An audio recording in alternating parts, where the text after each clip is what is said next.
L'électronique, c'est très facile et accessible à tout le monde.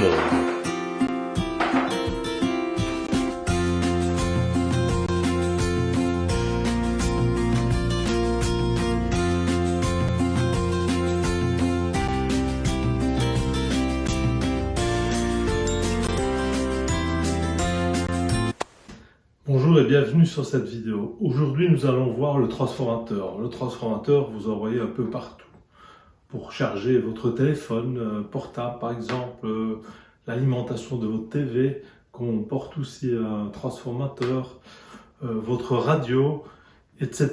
Vous avez vraiment des transformateurs partout. Le transformateur a un circuit magnétique fait de tôle sur lequel on a placé des bobines de fil de cuivre isolées par du vernis. Le transfo est composé de deux bobines, du primaire et du secondaire. La bobine numéro 1, primaire, alimentée par du 220 volts, ce qui va créer une circulation d'électrons, ce qui va créer également un champ magnétique. Le champ magnétique est transporté par le fer doux vers la bobine secondaire. La bobine secondaire ayant 12 spires, créant ainsi 1 volt par spire, on aura à la sortie la tension de 12 volts.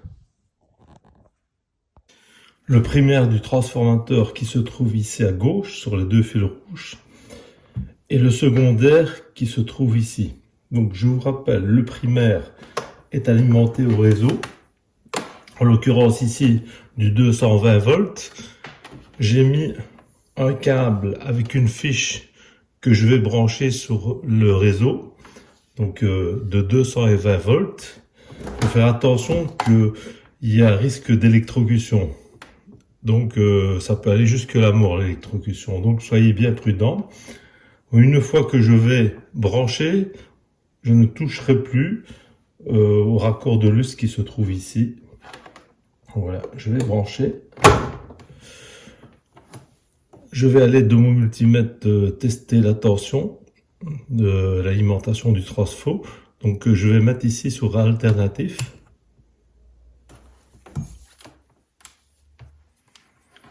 Je vais tester sur le raccord de lustre avec les deux sondes et j'ai bien 226-227 volts. Sur le secondaire, comme j'ai une tension un peu plus élevée que 220 volts, j'aurai un peu plus de 12 volts.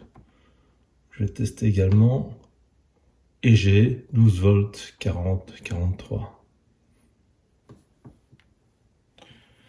Maintenant, je vais tester à l'aide de l'oscilloscope le signal sur la sortie du transfo.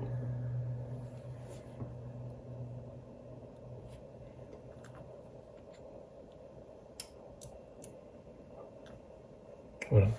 J'ai un signal sinusoïdal, donc il va changer 50 fois par seconde du plus au moins, du moins au plus. 50 fois par seconde. Nous verrons plus tard, donc c'est du courant alternatif, les transfos fonctionnent uniquement en courant alternatif. Nous verrons dans la prochaine leçon ce qu'est exactement le courant alternatif.